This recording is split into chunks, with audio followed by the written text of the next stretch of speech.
Да не знаете дека хармонизацијата на усогласувањето се врши со аки комунитер, со директиви и регулативи.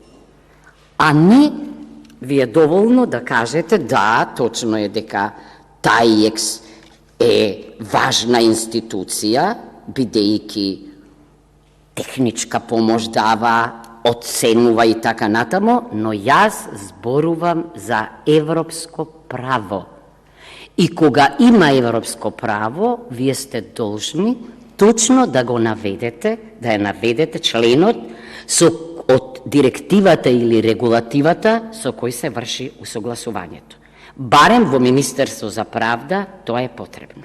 Овде тоа јас не го гледам. Значи да не мешаме, сите знаеме дека помош има, сите знаеме дека и во годишните извештаи се бара реформа,